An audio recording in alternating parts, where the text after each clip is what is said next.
guys, this is The Gist with Issa and Grace. My name is Issa. And I am Grace. This is Afro Vibes Radio. So, we have a young hottie who is... who even says hottie these days? People say it to hot girl. Hottie? Hot girl. Hot girls is better than hottie, yeah, to be Megan honest. The Stallion. Yeah, I so like sorry. City girl. Oh, okay. Okay.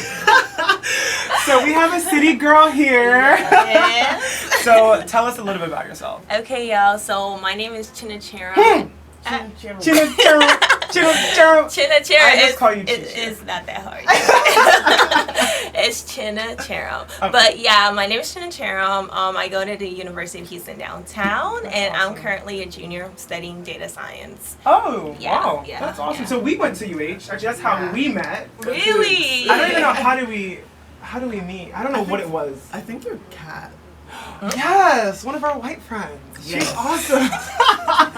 No, she's amazing. I actually met her through geology. She got me through geology. Oh, so, wow. Yeah. That's true. She's really cool. Huh, that's right. So yeah, so you went to UH, but you went to the downtown one, not the main campus. The downtown one. So what's the difference? So they're actually different schools. Like completely different schools? Yeah, completely different schools. Yeah, but the downtown one, we don't have dorms, but we're called the Gators, not the Cougars. So you have to sleep on the street. Well, it's 2020. Yeah. Wait, but you didn't stay on campus. Did you stay on campus? Of course, I didn't have a car, so I had to. You had to stay on campus? Mm-hmm. Okay. Must be nice. Yeah. Would you ever go to like UH? Main campus to stay on campus to get that college experience? Yeah, that's what I wanted to do, but money. Yeah. My scholarship was attached to downtown, so I had to stay there. Oh, got you. So tell me, how did you? So data science, like you're a smart girl. Like tell me, what is data science actually? Okay, so data science is using computer programming, math, and statistics to predict the future. I like to say it that way. Okay, so now we have pasta, and then now you have chimichurri. Chimichurri is a fortune teller. No. It's just like we get a data set and then we analyze it using like softwares like Python.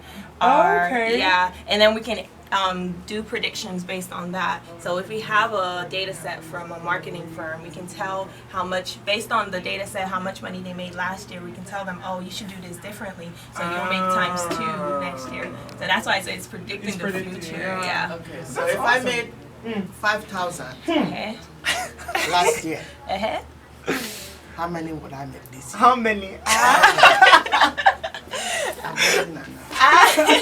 I mean, it depends on what you do with the 5,000. If you just keep it there, I think you will have nothing by next year. Wow, that's crazy. She really just did that. This is the year of prosperity for Yeah. Wait, from where? Oh my gosh, guys. So I went to this party last night, and it was like one of those private parties, like you had to sign like a waiver. What? Probably shouldn't be talking about that. I was like, but you didn't say the event, so it's okay. So it was up in a penthouse downtown. Look at you, classy girl, starting the year off good. Okay. Of high. And classy. And I got in there, and I thought it was like the lobby. Like, I thought it was like the balcony of the uprise. It's somebody's house. Somebody lives there. Wow. I said, this is what I'm saying. 2020, I got man. there, they gave us gift bags with $250 Sephora gift card. Everybody that came in the party. 250. So then how did your ass get invited to something like this? Who are you talking to? It was all girls. And really? Wow. And he was the one just big body. He said, and then after that, he gave $100 bills to everyone. It's right here. $100 bills? It's right here. So then the prediction is that if you go to those kinds of parties, you'll be getting all that money. Wait. I predicted today that somebody will give me $100 bill. Hey! I think it was... The weather forecast is false. That is cloudy with a chance of... I'm not going to give you my $100 bill. Oh, wow. Wait. Not energy say bye. Please. People need to listen to this podcast, so let's just have the talent be on par. Yeah. Let me your voice is pretty. Oh, thanks. Pretty good. Alright, so anyway, so you're from UH. Yes. You do data science. So, you're Nigerian, right? Yeah, of course. Where is it? Oh, she said, of course. Oh yeah, that's right. You're Igbo, right? Yeah. So where are you from? Anambra State? So my dad is from Imo and my mom is from Anambra State. It's always like that. Really? Anambra and Igbo. Like I always know like they're both like it's always one or the other. Oh, I've never met someone that's like both from Anambra State. I don't know. That's just I've never heard that. It's always like Anambra. Maybe they like to spread their seeds. They make the prettiest seeds right here. That one is propagating that one. Amen. This girl, you won't kill me this Sunday.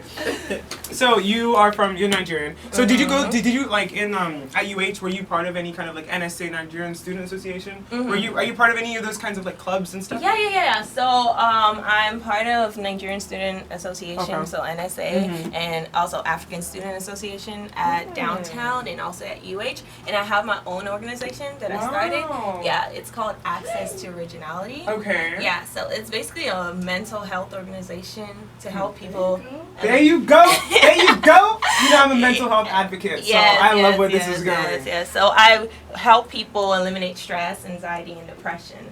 So our goal is to build confidence, to make sure that people know who they are and stick to their roots and not, See, it's great that we have people like you because I feel like a lot of times Nigerians or Africans in general or black people in general are not sensitive to mental health. And even when I talk about mental health, people are like, oh, just get over it, she'll be fine, or depression is fine, let them just go. Or the worst one is we'll take them to a pastor and have them sprinkle It's like sprinkle holy like anointing oil on them and they'll be fine. Tell people Pastor Jesus for people that are struggling with Oh my God, right. It's terrible. And so I'm really like proud and happy that we have people like younger people too, because I'm getting old now. We have younger people like in college, and even like this one girl I met a couple weeks ago in high school, like really focusing on mental health for other people. And sometimes it's because of like their own struggles, but sometimes it's just because of what they see. And so I'm all for mental health, and so I'm really pushing for your organization. That's awesome. How did you even get into that? Like, what made you start this organization? Well, I had like a really bad event happen in my life. Right. So my mom got diagnosed with chronic kidney disease, and it was. Oh yeah, you're a nurse. That's why you know really? this stuff. You know this stuff. God bless your heart. She's not on dialysis or anything. She is right now, and it was really bad because this was like my junior year in high school, and I was about to take the SAT, and it was just a lot. The SAT took you. It was terrible. So that like made me the way I felt. I didn't want other people to feel that way. I was like, I didn't feel comfortable, sharing it with other people. And there was no support. Yeah, and there was no support. There was no organizations in my high school at that time that I was like, you know what, I should start something to help people. And most people come to me and tell me about their relationship problems or just their problems in general. And I was like, I feel like that's God telling me that you have to do something to help these people. So I started it off, and Wait, did you start it in high school or did you start in college? Well, the funny thing is, I had the vision in high school, so in my head I started it, but I actually started it like in reality in college. Right. Yeah. So. That's awesome. Yeah. So do you do like different events, or do you do like people come together and they share their stories, or is it like a blog post? Like what? No. Well, we do a little bit of both. So we're actually having an event coming up November. Right. It's going to be March 30th. Okay. It's gonna be a gala night. So we do like different things. Classy. Yeah. So it's on the level. It's on the level of what she just went to yesterday. I don't think so. We don't dash $100.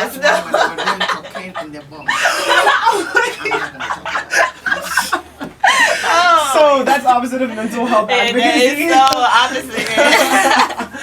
Yeah, but we're going to have a gala night, and it's celebrating the Afro-Caribbean culture, because one of our vision is to help people know where they're from and actually, stick to that and be proud of that. Because a lot of people, they're like, oh, you're African, like, I don't want to be associated with Africans, like. Yeah, there's a stigma. It's like a stigma, so we want to celebrate, like, the accomplishment of people who have been making an impact in the African and the Caribbean culture. So that's, like, one event, but the other event that we're having like a few months from now would be a lookbook. So we're teaching people how to dress, how to combine your colors, because the way you dress, like, it determines how confident you will be. So I say the word good, feel good. Exactly. Yeah. What is the last one?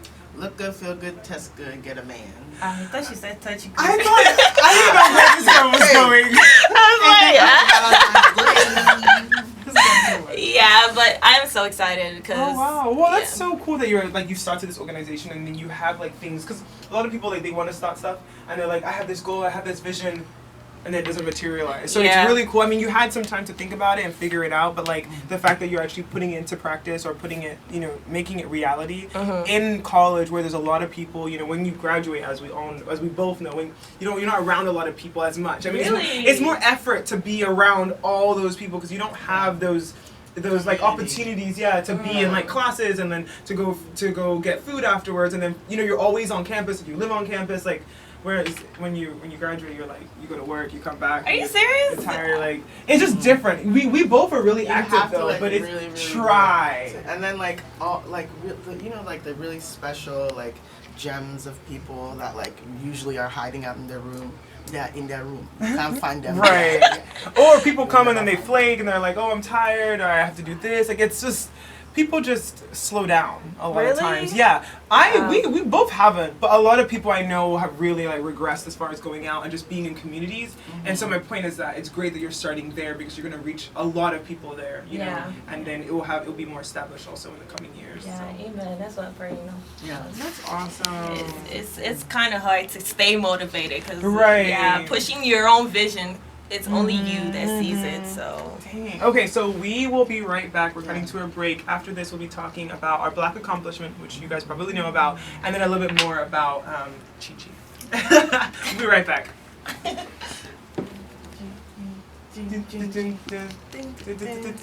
Oh no, I thought it was a different song.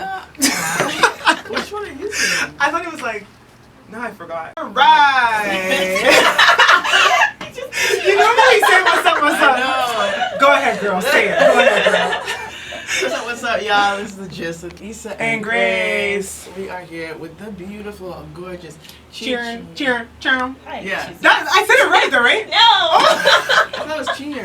No, it's Chinacharam. Chinacharam. Wow. Yeah. Chinacharam. I just do that because it's like Chi-Chi. Yeah. I love your name. Thank it was so hard to you. pronounce, but I think like I got it. I feel like I'm more like Nigerian now. You know what I mean? I can pronounce these names. The most ignorant. More Nigeria. That was the most ignorant statement I've ever said in my entire life. Please forgive me in advance. You're like a valley like Vegas get like wait till you do it. Like, oh my god. Oh, please. No, but have you talk to me like that? The door is right there. The door is right there. Please. No, the hardest thing is when you're like texting.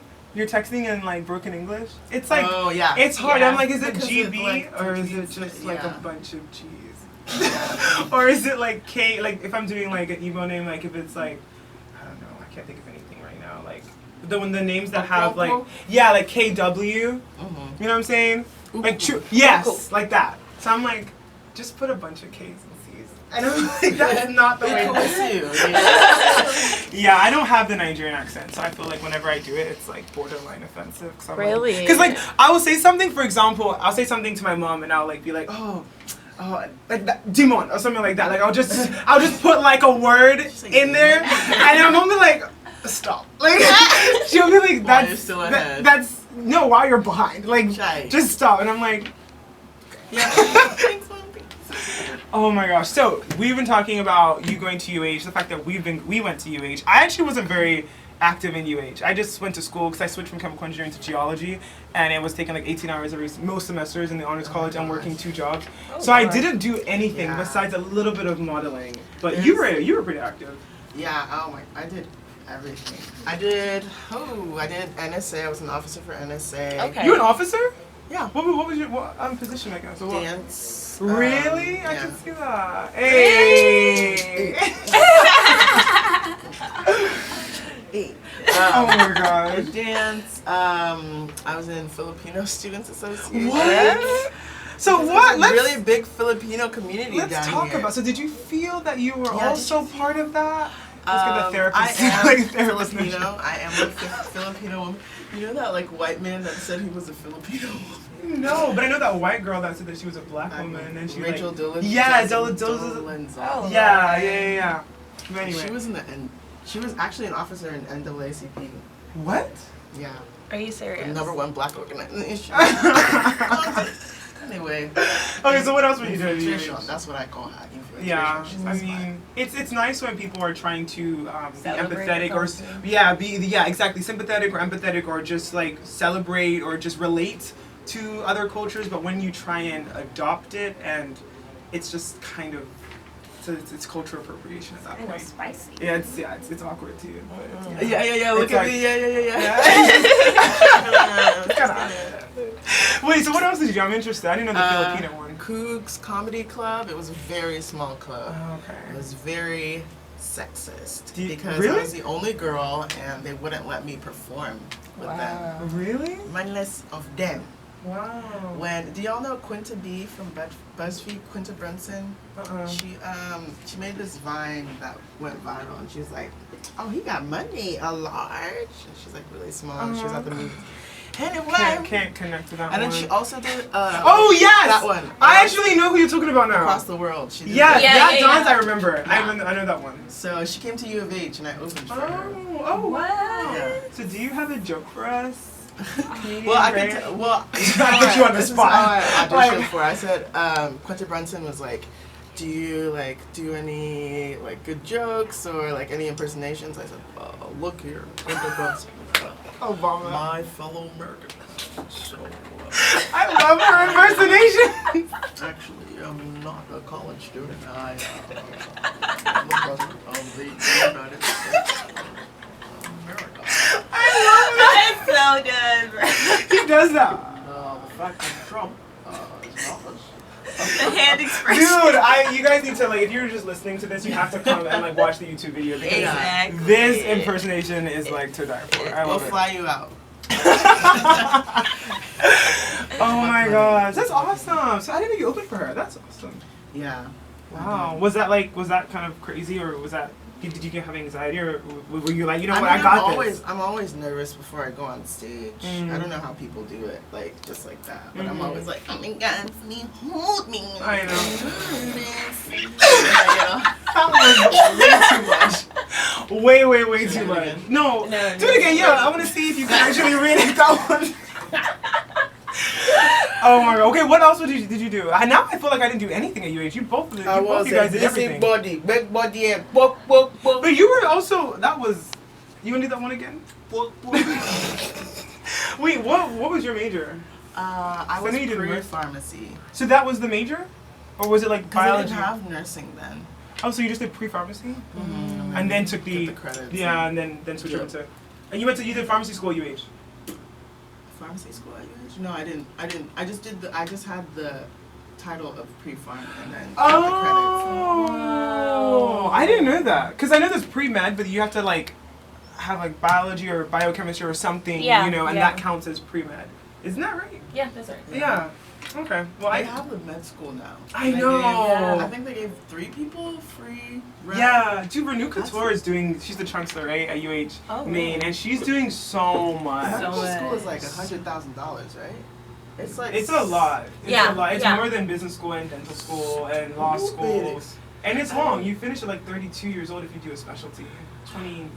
30, I think, if you just do general. It's 4 years of regular. 4 years to get your degree. Undergrad. 4 years to get your medical degree.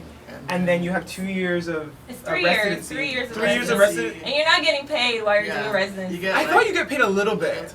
Oh, our ignorance is coming out. Someone let us know. You guys comment on our page because I think you get paid a little bit. You get paid a little. But then when you finish and you get a job, you're making at least $300K. You at least. You have to. They pay you for all those times you spent in school. I don't know if I would do it though. In nursing, so when I was in nursing school, so it's nursing school and med school are together, and one of them he failed 4 times. So he was in school for 4 years, and so he has those loans and no degree. Oh, wait, so he failed out? He didn't fail and then retake it and pass? He took first year, I think, 4 times. Oh my god. So then, what did he? So you just stopped I think after the 4th time they won't even let you. You probably are like, you failed this class. He had medical issues, but like at the same time, like he wasn't really dedicating himself. Yeah, medical school takes a lot out of you. $300,000 debt and just sitting at home. Lord. I would be it's too much. I mean, that's when you believe in yourself and you start something and you make it big. I hope so. Don't touch me. Don't touch me. Lil Uzi Vert. It was a little Uzi. I don't know. I hope you're wrong, because after that, I hope you're wrong. I just hope you're just wrong at this point. Oh my gosh. So, you guys, I am wearing these colors. Let's do a moment of silence.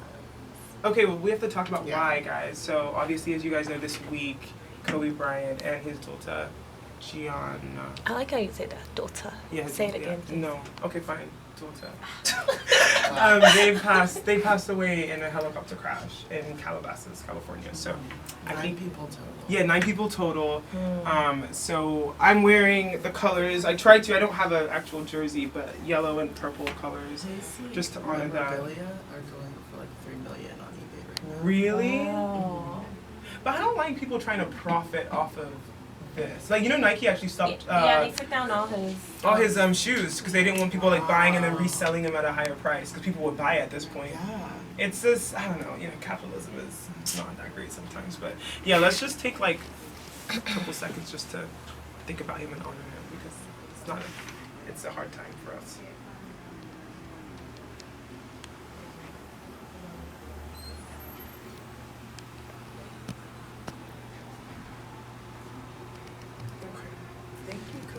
I know. So I have some of his stats here because I'm not too familiar with basketball, but I wanted to read it. So he had 5 championships, 15 All-Star Game appearances, 4 All-Star Game MVP awards, 2 NBA Final MVP awards, and a single regular season MVP award too. So I'm hoping I'm reading all the most important stats. But this was from Bleacher Report. Bleacher Report. Yeah. So what I really like is like, so he retired, of course. Yeah, 39, I think. He retired, yeah. And on his Instagram page, you know how like you have like your title, your brand, like what you do, and his is like film director and like screenwriter. Really? Like, really? Yeah. Nice girl. Because like, he's known for basketball. Right. I like how like you can build yourself doing something, and then like still go into other things. Other things. I mean, when I heard about it, I literally didn't believe it because I was just like, I thought, because you told me, I think I heard it from you first. Yeah. And because I was sucks because when I tell people stuff like that, they're like, Grace, don't joke about stuff. Yeah, I thought you were joking because I was just like, what are you so, talking about? And then I started seeing all the news reports and everything, and I was like, wow. Did y'all see the tweet about the guy that predicted that he was gonna die in a crash? No, what happened? There was a guy that tweeted and he was like, oh, Kobe Bryant is gonna die in a helicopter crash. And I think this was a few years ago. So he got in, apparently he was just kidding or something. So he got in really big trouble. Like Twitter was blowing up and they were like, why? So he like resurfaced like Yeah. They found it like from a really long time ago. Probably, he was like, and he's probably like a regular guy, like just like. Why would you tweet something like that? Who tweets about someone else's future death? Like, and you think about it, you write it, you have it in draft, and then you actually publish it. I don't know. It was sad. I mean, it's really sad because when I first came to this country, my mom and dad, that was the first jersey like they got us. Like, I think my brother had 24. It wasn't Akiba no Jawa? No, because we were gonna go to California. Okay. Yeah, and then also I wanted to coming from England, like all I heard was like California, and I wanted to model and da. So we were. My mom and dad lied to us, and they were like, oh, we're moving from England, we're gonna go to California. My one of my aunties is there, and so we thought, we're gonna go to California. Tell me why this plane stopped in Houston. And we were like, is there a layover? And they were like, no, we're here. And so so the one thing I really remember when we first came here, that was one of our biggest gifts my mom gave us as a welcome to America kind of thing, and it was Laker jerseys, and so I feel like everyone has their memory of Kobe and even Lakers in general, and then LeBron actually gave a really good speech before their game. I saw that and I was, it's really heartbreaking. I just really love the heartbreaking. fact that he was really close to his kids. Right. Like, people were saying he's a girl dad, and this lady was saying how she was pregnant, and he saw her, and he was like, "Oh, how far are you? Like, when are you giving birth?" And she said, "Oh, it's a girl. Like, I'm 8 months." And he was like, she asked him if you had another girl, because at that time he just had his daughter, and so he said, if you had another girl, would you ever like feel a certain type of way, like, oh, I have all girls? And he's like, no, I would never do that. I love all my girls, and I will continue having girls as long as I'm there to be their dad. And it just touched my heart, like how he's very close to his daughters. As we wrap up, I just want to send my condolences to the family and friends, especially, he leaves behind a 3-month-old, his wife, his family, his sisters and brothers, and everyone that is there, and is just, having to, exactly. So with that, I feel like we can close the show. Thank you guys. This has been Afro-Vibe. This is Afro-Vibes Radio. This is The Gist with Issa and Grace. Follow me on Instagram, Life of YSAA. And I am Grace_Africa. And then what's yours? And it's Chinarality. Thank you guys. I appreciate it. Thank you guys. Have a great Sunday. Bye. That was good.